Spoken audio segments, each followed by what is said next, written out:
আসসালামু আলাইকুম, শুভেচ্ছা, স্বাগতম। প্রিয় দর্শক, খুবই হৃদয় বিদারক এবং করুণ একটা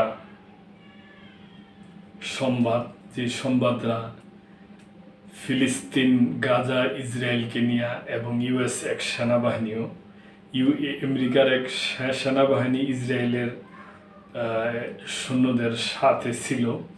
ওই সেনার বাহিনীর থেকে ওই সেনা এই ইসরায়েলের এই নির্মম দেখা কর্মকাণ্ড দেখা উনি ওনাদের থেকে মানে ওনাদের দল ত্যাগ করে উনি কোরআন দেশে ফিরে গেছে। ওনার থেকে এই বর্ণনাটা আসছে।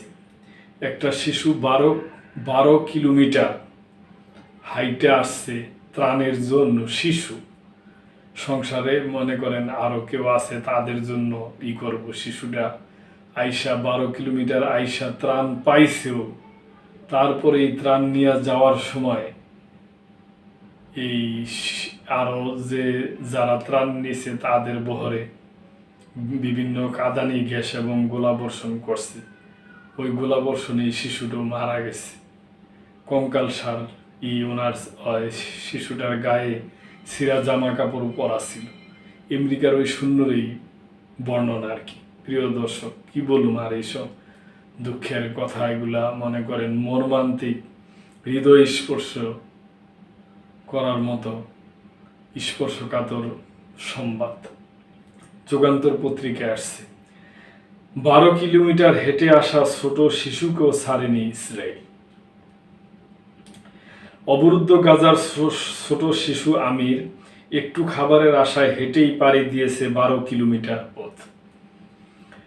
হয়তো আশা ছিল পরিবারের সবার মুখে দুবেলা খাবার তুলে দিবে। আহারে, কিন্তু ইসরায়েলের নৃশংসতা থেকে রেহাই পেল না সেও। দখলদার বাহিনীর হিংসাত্মক বুলেট ভেদ করেছে আমিরের হৃদয়কে। আহা, ত্রাণ পাওয়ার কয়েক মিনিট পরই ইসরায়েলি সেনাদের গুলিতে নিহত হয় শিশুটি। মার্কিন সেনাবাহিনীর বিশেষ শাখার সাবেক এক কর্মকর্তার বর্ণনায় উঠে এসেছে সেই ভয়াবহ চিত্র। এই কর্মকর্তা গত মাসে ইসরায়েল ও যুক্তরাষ্ট্র সমর্থিত বিতর্কিত ত্রাণ সংস্থা গাজা হিউম্যানিটারিস ফাউন্ডেশন জিএইচএফ থেকে পদত্যাগ করে। আগুইলার বলেন, ছোট আমির খালি পায়ে একটি ছেঁড়া জামা পরে আমার সামনে এসে দাঁড়ায়। আহারে, তবে তার হাড্ডিসার শরীরে থাকা ছোট ফাটা কাপড় যেন জ্বলে জ্বলে পড়ে যাচ্ছিল। সে 12 কিলোমিটার পথ হেঁটে সেখানে ত্রাণ বিতরণ কেন্দ্রে এসেছিল। সেখানে পৌঁছানোর পর সামান্য সে খাবারও উচ্ছিষ্ট পেয়েছিল। আহারে, সেজন্য সে আমাদের ধন্যবাদ জানায়। আইগুলার বলতে থাকেন, সে আমির খাবারের প্যাকেটগুলো মাটিতে নামিয়ে রাখল, কারণ তখন আমি হাঁটু গেড়ে বসেছিলাম। তার হাত দুটো বাড়িয়ে আমার গালের দুই পাশে রাখে। আহারে, সেই হাতগুলো ছিল খুবই দুর্বল, হাড্ডিসার ময়লা, আর সেগুলো দিয়ে সে আমার মুখ ছুঁয়ে দেখে এবং আমাকে চুমু দেয়। ও আমাকে চুমু দিয়ে ইংরেজিতে বলে থ্যাংক ইউ। এরপর সে জিনিসগুলো নিয়ে তার দলের কাছে ফিরে যায়। এরপরই ইসরায়েলি বাহিনী সেখানে উপস্থিত থাকা ফিলিস্তিনিদের উপর গুলি চালাতে থাকে। আইগুলার বলেন, তখন আমিরের দিকে মরিচের গুঁড়া স্প্রে, কাঁদানে গ্যাস ও স্টান গ্রেনেড ছোড়া হয়। তার পায়ের কাছে ও আকাশের দিকে তাক করে গুলি চালানো হয়। সে ভয়ে দৌড় দেয়।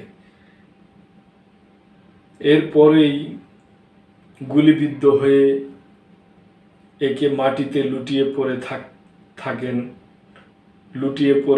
থাকেন গুলিবিদ্ধরা। আমিরও ছিল তাদেরই একজন। প্রিয় দর্শক, আমরা মুসলমান এইভাবেই মার খাইতে থাকবো। তার কারণ আমরা আমাদের রাসূল পাক সাল্লাল্লাহু আলাইহি সাল্লাম আমাদের যেভাবে বলে গেছেন আমরা সেটা করি নাই। উনি আমাদের দেখাই দিয়ে গেছেন এক রাস্তা, আমরা চলে গেছি আরেক রাস্তায়। সুতরাং এইভাবে মৃত্যু আরো কত হবে, আরো আমাদের কত দেখতে হবে, কে কোন সময় করবে তা এখন আমাদের জানা নেই। শুধু একটি আবেদন বিশ্ব বিবেকের কাছে যে যে কোনো ভাবেই হোক এই যুদ্ধ আপনারা বন্ধ করেন।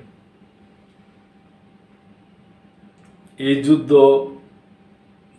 যদি চলতে থাকে তাহলে এক সময় পুরো পৃথিবী হয়তো ধ্বংসের পর্যায়ে চলে যাইব। আর কি বলার আছে, আমাদের যে মুসলিম নেতারা আছে ওনাদের কাছে আকুল আবেদন, আপনারা চেষ্টা করেন এইভাবে। 12 বছরের শিশু, এই ছোট শিশুরা 12 কিলোমিটার হাইটে আসছে সিরা জামা কাপড় পইরা, সে ত্রাণ নিতে, ত্রাণ পাইলো, ধন্যবাদ জানাইলো, অথচ সে তার জানটা চলে গেল। এর কি কোনোই প্রতিকার নাই, কোনোই কি বিচার পাবে না? আমরা মুসলমানরা এইভাবেই থাকবো? আমি তো কখনোই বলি না যে আমরা মুসলমানরা এক হইয়া ইসরায়েলের বিপক্ষে আমরা ঝাঁপায় পড়ুম যুদ্ধে, তা না।